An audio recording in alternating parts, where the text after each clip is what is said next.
چلتا ہوا اس کے پاس چلا آیا اور پھر کچھ دیر اسے دیکھتا رہا۔ جیسے وہ نماز سے فارغ ہو کر اٹھی تو دونوں ہاتھ سینے پر باندھ کر کہنے لگا، کس بات کی معافی مانگ رہی ہو تم؟ اس بات کی کہ ایک شریف لڑکے کو تم نے بڑے اچھے سے پھنسا لیا۔ کامران شاہ تم جیسی بد کردار گری ہوئی نیچ لڑکی کو کبھی بھی اپنی بیوی نہیں بنا سکتا، جس سے ہر مرد چک چکا ہو۔ وہ مرد جو جگہ جگہ منہ مارتے ہوں، انہوں نے نہ جانے کیسی کیسی نظریں تمہارے وجود کے قد و خال پر ماری ہوں گی، نہ جانے کیا کیا غلیظ حرکتیں کی ہوں گی۔ کیا تم جانتی ہو کہ کامران شاہ کا معیار کیا ہے؟ تم جیسی گھٹیا لڑکی بھلا کامران شاہ کی عزت بننے کے لائق بھی تھی؟ فکر مت کرو، بہت جلد تمہیں میں اس گھر سے چلتا کروں گا، لیکن اس سے پہلے تمہیں اس قدر اذیتوں کا شکار بناؤں گا کہ تم چاہ کر بھی کسی کو منہ دکھانے کے لائق نہیں رہو گی۔ وہ پہلے ہی رو رہی تھی اور کامران شاہ کے ان الفاظوں کو سن کر مزید رونے لگی اور روتے ہوئے ٹوٹے ہوئے انداز میں کہنے لگی کہ دیکھیے کامران، میرا اس دنیا میں آپ کے سوا کوئی بھی نہیں ہے۔ باہر بھیڑیے بیٹھے ہیں مجھے نوچنے کے لیے۔ میں نے آپ کی ماں کو جو حقیقت بتائی وہی سچ ہے، وہ جھوٹ نہیں تھا۔ میرے باپ نے سچ میں فیکٹری کے نام پر پیسے لگائے تھے، جس کے بعد میری بولیاں لگتی رہیں۔ لیکن کامران طنزیہ انداز میں ہنس کر اس کے قریب آنے لگا، لیکن اگلے ہی پل اسے وہیں اسی حالت میں چھوڑ کر وہ اپنے کمرے میں چلا گیا۔ اسے اس وقت اس لڑکی پر شدید غصہ آ رہا تھا۔ چند روز جو ہی گزر گئے، کامران ایک خاص مشن میں مصروف ہو چکا تھا۔ اس دوران ان دونوں ساس بہو کی جوڑی پہلے سے بھی زیادہ مضبوط ہو چکی تھی۔ ایک صبح کامران شاہ کی کال آئی تو سن کر روبینہ بیگم کے چہرے پر خفگی کے تاثرات آ گئے۔ جب رامین نے دیکھا تو پوچھنے لگی، آنٹی سب خیریت تو ہے؟ وہ کہہ رہی، بیٹا دعا کرو، میرے بیٹے نے آج سے پہلے مجھے کبھی بھی نہیں کہا کہ دعا کرنا میرے یہ مشن کامیاب ہو جائے۔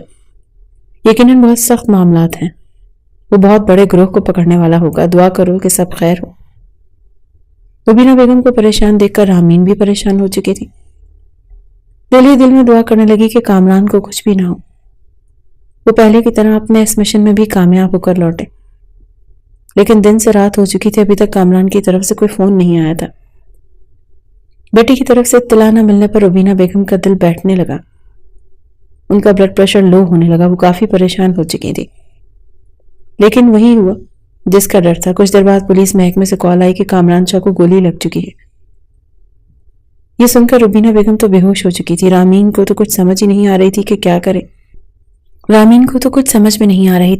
کرے۔ خوف کے مارے سے رونا آ گیا، روتے ہوئے کہنے لگی کہ کس ہاسپٹل میں ہے کامران؟ انہوں نے تمام تر معلومات دیں تو وہ اپنی ساس کو بھی اسی ہاسپٹل میں لے کر جا چکی تھی۔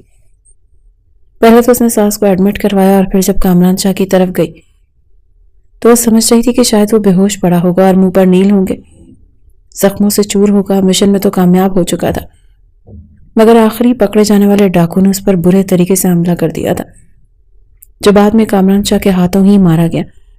آنکھوں میں آنسو لیے جب وہ کمرے میں گئی تو سامنے کا منظر اس کی آنکھیں مزید کھول گیا، کیونکہ سامنے کامران شاہ نیم دراز انداز میں ٹیک لگا کر بیٹھا تھا۔ اس وقت ہاسپٹل کے یونیفارم میں وہ کچھ زیادہ ہی پرکشش لگ رہا تھا۔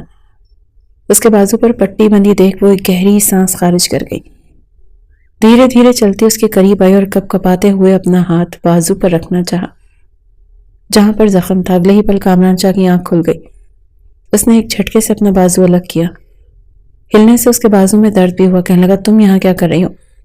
امی کہاں ہے اور مجھے چھو کیوں رہی تھی؟ دور ہٹو، شاباش۔ کامران شاہ کے منہ سے یہ سن کر وہ ایک جھٹکے سے دور ہوئی، کپ کپاتی ہوئی آواز میں کہنے لگی، آپ ٹھیک تو ہے نا؟ آپ کو زیادہ درد تو نہیں ہو رہا؟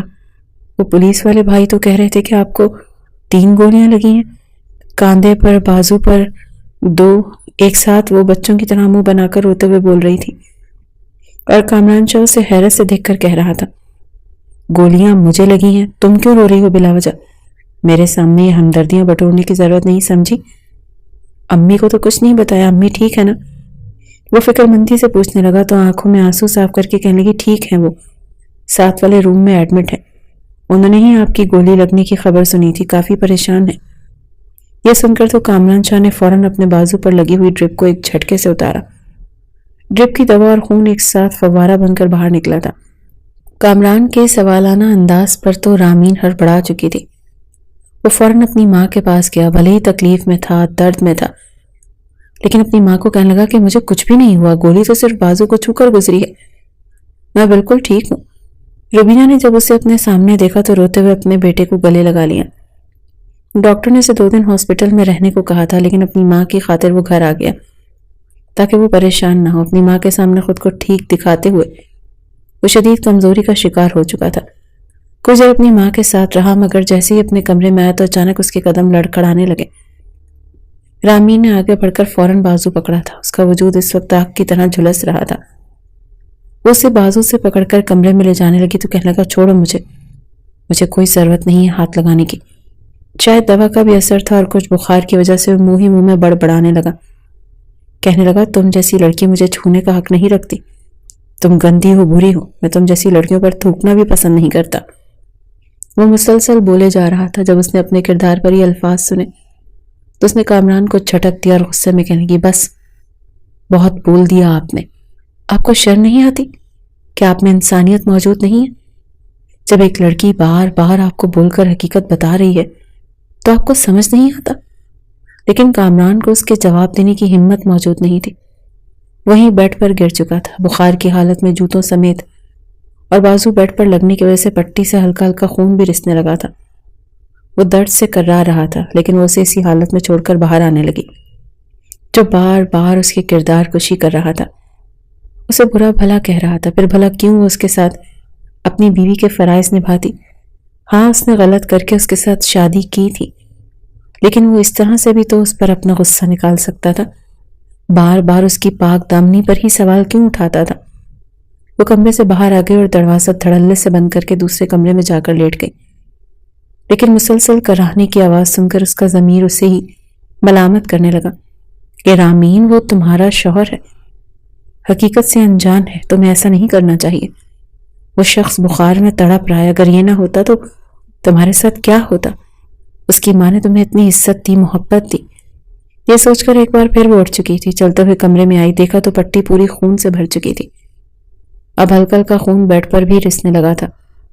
وہ جلدی سے اس کے پاس آئی، سب سے پہلے تو زخم کی ڈریسنگ کی، اس کے بعد ٹھنڈے پانی کی پٹیاں اس کے ماتھے پر رکھنے لگی، مگر کہیں بھی کامران کو سکون نہیں آ رہا تھا۔ اس کا وجود بخار میں جھلس رہا تھا۔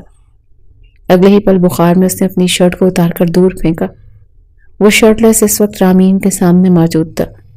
اس کا کثرتی پرکشش بدن دیکھ کر رامین کے چہرے کی ہوائیں اڑنے لگی۔ وہ ابھی بھی برف جیسے ٹھنڈے پانی سے اس کے ماتھے پر پٹیاں رکھ رہی تھی۔ رومال اٹھا کر اس نے جیسے ہی باؤل میں رکھا تو اگلے ہی پل کامران نے آنکھیں بند کیے اس کا ہاتھ پکڑ لیا، اس کے ہاتھوں کو اپنے چہرے پہ رکھنے لگا۔ شاید وہ اس کے ٹھنڈے ہاتھوں سے ٹھنڈک محسوس کرنا چاہتا تھا۔ وہ چپ چاپ اسے دیکھ رہی تھی، جس نے اگلے ہی پل اپنا سر اٹھا کر اس کی گود میں رکھ دیا۔ چہرہ سرخ لال ہو رہا تھا جب وہ رامین کا ہاتھ پکڑے ہوئے ہی اپنی گردن پر مسلنے لگا۔ وہ ہڑبڑا رہی تھی، کامران یہ کیا کر رہے ہیں آپ؟ میرا ہاتھ چھوڑیں، میں آپ کے سر پر پٹی رکھ دیتی ہوں، بتائیں کچھ چاہیے آپ کو؟ آپ کے کھانے کے لیے کچھ لاؤں؟ لیکن وہ تو اس کے ہاتھ کو پکڑ کر اپنے سینے پر لے آیا اور اگلے ہی پل اس کا دوسرا ہاتھ رامین کی کمر پر گردش کرنے لگا۔ وہ خود کو مزید رامین کے قریب کر رہا تھا، یہاں تک کہ اس نے رامین کو کمر سے کھینچ کر اپنے قریب لٹا دیا۔ وہ اس کے زخمی بازو کو دیکھ کر ہڑبڑا سی گئی، کہنے لگی کہ کامران، اپنے بازو کو زیادہ موومنٹ مت کریں، آپ کو درد ہوگا، اس وقت آپ کو شدید بخار ہے، کاش آپ اور جھوٹ نہ بولتے اور 2 دن ہاسپٹل میں ہی رہ جاتے۔ وہ گھبرا رہی تھی کہ کہیں کامران کو کچھ ہو نہ جائے، جبکہ کامران اگلے ہی پل اسے اپنے باہوں میں بھر کر اپنا چہرہ اس کی گردن کے قریب رکھے، اس کی گرم سانسوں سے خود سرشار کرنے لگی تھی۔ وہ جو خود کو اس سے دور رکھنا چاہتی تھی، دھیرے دھیرے وہ بھی سرشاری میں ڈوبتی چلی گئی۔ اس نے کامران کی گردش کرتی انگلیوں کو اب روکا نہیں تھا، جو بڑی بے تکلفی سے اس کے پورے وجود پر گردش کر رہی تھی، اور وہ ہلکا ہلکا کراہتا ہوا اس کے وجود میں سکون تلاش کر رہا تھا۔ کچھ دیر بعد ہی اس کا بخار ٹھنڈا پڑا تو وہ وہیں سو چکا تھا، اپنی باہوں میں ہی رامین کو جکڑے۔ اگلی صبح جب کامران کی آنکھ کھلی تو طبیعت قدرے سنبھل چکی تھی۔ اپنے قریب سوئی رامین کو دیکھ کر ایک پل کو اس کی آنکھیں پھٹی کی پھٹی رہ گئیں۔ پہلے تو اسے ایسا لگا کہ شاید یہ خواب ہے، لیکن آنکھیں کھول کر اس نے ایک بار پھر ان مناظر کو دیکھنا چاہا۔ اس کے بال کھلے تھے، چہرے پر تھکان کے آثار تھے، دوپٹہ کہیں دور پڑا تھا اور اس کے دوسرے بازو پر سر رکھ کے بے خبری سے سو رہی تھی۔ کامران شاہ کا دل تو بڑے زوروں سے دھڑکنے لگا۔ اگلے ہی پل خود ہی اس نے اپنا ہاتھ اس کے چہرے پر کیا اور اس کے چہرے پر پھیلے ہوئے بالوں کو ہٹا کر اس کے حسن سے ایک بار پھر سرشار ہونے لگا۔ اس سے پہلے کہ وہ اپنی حدود پھلانگتا اور اپنے لب اس کے لبوں کے قریب کر جاتا، وہ ہڑبڑا کر اٹھ بیٹھی، گھبراتے ہوئے کہنے لگی، اٹھ گئے کامران؟ فوراً کامران پیچھے ہٹا، کہنے لگا، ہاں اٹھا ہوں، نظر نہیں آ رہا کیا؟ تم میرے کمرے میں کیا کر رہی ہو؟ میرے بیڈ پر، میرے پہلو میں؟ کیا ارادے تھے تمہارے؟ ایک مرتبہ تو الزام لگا چکی ہو، اب کیا اس لیے پاس تھی کہ کچھ بڑا کر سکو؟ رامی نے اس کی چلی کٹی باتیں سن کر جی بھر کر پریشان ہوئی تھی، چپ چاپ اٹھ کر کمرے سے باہر چلی گئی۔ مگر اس نے جس طرح دونوں ماں بیٹی کی خدمت کی تھی، روبینہ بیگم تو اس کے صدقے واری جانے لگی تھی۔ کہنے لگی، اگر خاندان میں بھی کوئی لڑکی دیکھ لے تو ایسی کبھی بھی ہماری یوں خدمت نہ کرتی جس طرح اس لڑکی نے کی ہے۔ کامران چپ چاپ اپنی ماں کی بات سن کر ایک گہری سانس خارج کر گیا۔ اسے اس وقت جو لڑکی اپنی ماں کے منہ سے اچھی تو لگ رہی تھی، لیکن جس حالت میں اسے یہ لڑکی ملی تھی، ذہن میں یہ بات گھر کر چکی تھی کہ یہ لڑکی اچھے کردار کی نہیں ہے۔ وہ چاہ کر بھی اس سے محبت نہیں کر پا رہا تھا، بس اس کی زندگی اذیتوں سے دوچار کرنا چاہتا تھا۔ اس کی اصلیت اپنی ماں کے سامنے لانا چاہتا تھا کہ جس قدر آپ اس کو عزت دے رہی ہیں جو اس قابل ہے ہی نہیں۔ دل میں وہ اس سے محبت چاہتا تھا، لیکن اندر ہی اندر وہ اپنے معیار کو اتنا گرتا برداشت نہیں کر سکتا تھا۔ یہ کامران شاہ کی کیسی لڑکی کو اپنی عزت بنائے، اس پر محبت نچھاور کرے جو پہلے سے ہی کتنے ہی لوگوں کے ساتھ، اس سے آگے تو کچھ سوچ بھی نہیں سکتا تھا۔ آج تک اس نے کسی لڑکی کی طرف آنکھ اٹھا کر نہیں دیکھا تھا۔ اس روز وہ سارے کام نمٹا کر نہانے کے بعد باتھ روم گئی تو شاور کام نہیں کر رہا تھا، شاید اس میں کچرا آ چکا تھا۔ روبینہ کہنے کی، بیٹا اپنے کپڑے لے جاؤ، جا کر کامران کے کمرے میں نہا لو۔ ویسے بھی وہ کون سا گھر ہے، طبیعت بحالی کے بعد وہ دوبارہ سے اپنی ڈیوٹی جوائن کر چکا تھا۔ وہ جھجکتے ہوئے اپنے کپڑے لے کر کامران کے کمرے میں چلی گئی۔ اس نے فریش ہونے کے بعد بالوں کو یوں ہی کھلا چھوڑا اور تولیے سے صاف کر دی۔ گنگناتی جیسے ہی باہر نکل کر آئی تو سامنے کا منظر دیکھ کر ہڑبڑا چکی تھی، کیونکہ سامنے ہی بیڈ پر کامران اس وقت اپنے جوتے ایک طرف رکھ رہا تھا۔ جیسے اس کی نظر رامین پر پڑی تو اس کی آنکھیں وہیں کھلی کی کھلی رہ گئی، لیکن وہ نظریں چرا کر اس کے کمرے سے جانے لگی تو کامران نے اسے روک لیا۔ کہنے لگا، کہاں جا رہی ہو؟ یہیں رکو، آج تو بڑی نکھری نکھری لگ رہی ہوں۔ خیریت؟ اتنی رونق تمہارے چہرے پر کس لیے ہے؟ وہ شوق انداز میں بولا۔ وہ ہڑبڑا گئی، کہنے لگی، نہیں ایسی تو کوئی بات نہیں، میں تو بس ابھی نہا کر باہر نکلی ہوں۔ وہ قدم بقدم چلتا ہوا اس کے قریب آیا اور اگلے ہی پل اس کی کمر میں ہاتھ رکھ کر اپنے قریب کر چکا تھا۔ کہنے لگا، آج رات میں تمہارے ساتھ رنگین بنانا چاہتا ہوں۔ یہ سن کر اس کے چہرے کی ہوائیاں اڑی اور کہنے لگی، مجھے ایسا کچھ بھی نہیں کرنا آپ کے ساتھ۔ وہ خود کو چھڑوانے لگی تو اسے مزید قریب کر چکا تھا۔ کہنے لگا کہ کیوں؟ ویسے تو ہر بات میں بیوی بیوی کرتی ہو۔ بیوی کے فرائض صرف یہ جھاڑو پوچھا، کھانا بنانا، کپڑے استری کرنا نہیں ہوتا، بلکہ شوہر کے کہنے پر شوہر کو خوش کرنا بھی ہوتا ہے۔ آج کی رات میں تمہارے ساتھ اپنی رات رنگین کرنا چاہتا ہوں۔ یہ سن کر رامین کے تو ہوش اڑ گئے تھے۔ کہاں وہ نازک سی لڑکی اور دوسری جانب کثرتی بدن رکھنے والا۔ کہنے لگی، چھوڑے مجھے پتا ہے آپ میرے ساتھ وہی کریں گے جو فلموں اور ڈراموں میں ہیرو ہیروئن کے ساتھ کرتے ہیں۔ آپ مجھے اذیتوں سے دو چار کریں گے، میرے ساتھ بری حرکتیں کریں گے، لیکن میں آپ کو ایسا کچھ بھی نہیں کرنے دوں گی۔ جب تک آپ کو مجھ سے محبت نہیں ہو جاتی تب تک میں اپنا آپ کے حوالے نہیں کروں گی۔ اس کی بات پر وہ خباثت سے ہنس کر کہنے لگا کہ تم جیسی لڑکی سے کون محبت کرے گا؟ میں تو صرف اور صرف تمہارے ساتھ رات رنگین کرنا چاہتا ہوں، تمہارے ساتھ محبت اور میں بالکل نہیں۔ اتنے نخرے مت دکھاؤ، جس جگہ سے تمہیں لے کر آیا ہوں نا، وہاں پر تو خوشی سے سب کچھ کر رہی تھی۔ وہ ایک بار پھر اس پر جملے کس رہا تھا، اس سے بیڈ پر گرا چکا تھا۔ ایک جھٹکے سے اس کے وجود سے دوپٹہ جدا کیا تو وہ کانپ گئی۔ کہنے لگی، یہ کیا کر رہے ہیں آپ؟ میں چلاؤں گی اور آپ کی امی کو بلا لوں گی۔ لیکن کامران شاہ نے اس کا وہی دوپٹہ اٹھا کر اس کے منہ میں باندھ دیا۔ وہ اسے تو دوپٹے سے باندھ کر بیڈ کے درمیان گرا چکا تھا۔ وہ بن پانی کی مچھلی کی طرح تڑپ رہی تھی جب کامران شاہ نے اپنی شرٹ کے بٹن کھولنا شروع کر دیے۔ وہ اپنے وجود کو آزاد کرتا اس پر جھکا تھا۔ گھبراہٹ کے مارے اس کی حالت خراب ہو رہی تھی۔ بے شک اس کا شوہر تھا، وہ اس کے لیے جائز تھی، مگر ایک مرد کے غصے اور انتقام میں سہے جانے والی اذیتوں میں کس قدر تکلیف اور کرب ہوتا ہے وہ جان سکتی تھی۔ گھبراتے ہوئے روتے ہوئے وہ خود کو چھڑوانے کی کوشش کر رہی تھی، بس اس پر کامران شاہ رحم کر لے، مگر کامران شاہ تو اپنے دانت اس کی گردن پر گاڑنے لگا۔ وہ انتقام دھیرے دھیرے سرشاری میں بھی بدلنے لگا۔ وہ پوری طرح اس حسین لڑکی کے وجود میں کھو چکا تھا، لیکن اس کے جذبات میں شدت نہیں آئی تھی۔ اس کی گردن پر اپنے نشان گاڑنے کے بعد اس کے لبوں پر آیا تھا۔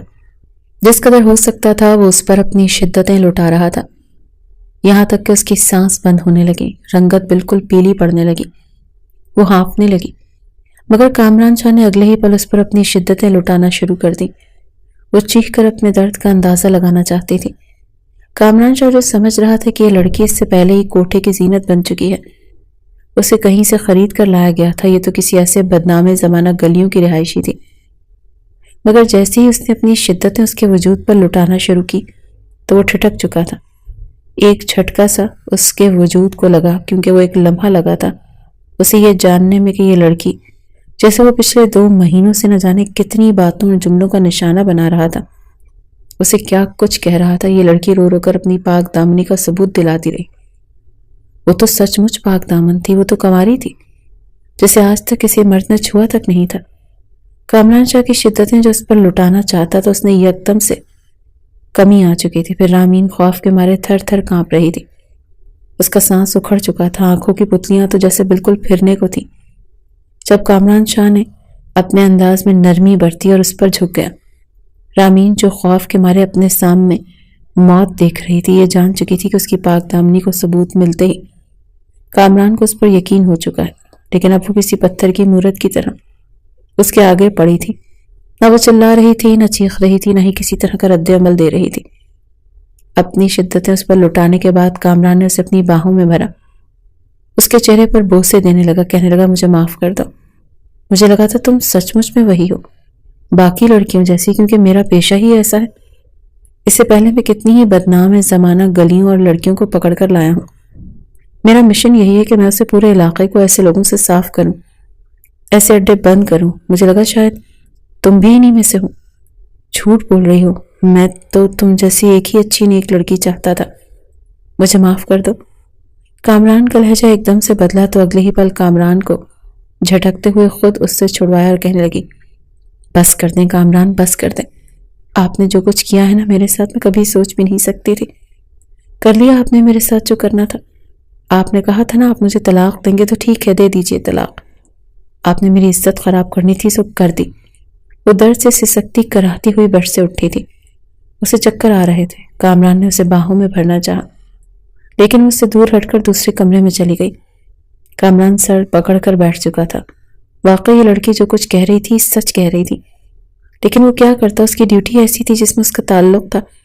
وہاں پر ٹریننگ کے دوران تشویش کرنا، شک کرنا سکھایا جاتا تھا۔ ظاہری سی بات تھی وہ زیادہ تر وقت اپنی ڈیوٹی کے دوران ایسے مجرموں کے ساتھ گزارتا تھا۔ پھر کیسے وہ ایک دم سے اس لڑکی پر اندھا یقین کر لیتا جس نے جھوٹ بول کر اس سے نکاح کیا تھا۔ وہ اپنا سر پکڑ کر بیٹھ گیا، شرمندہ ہونے لگا۔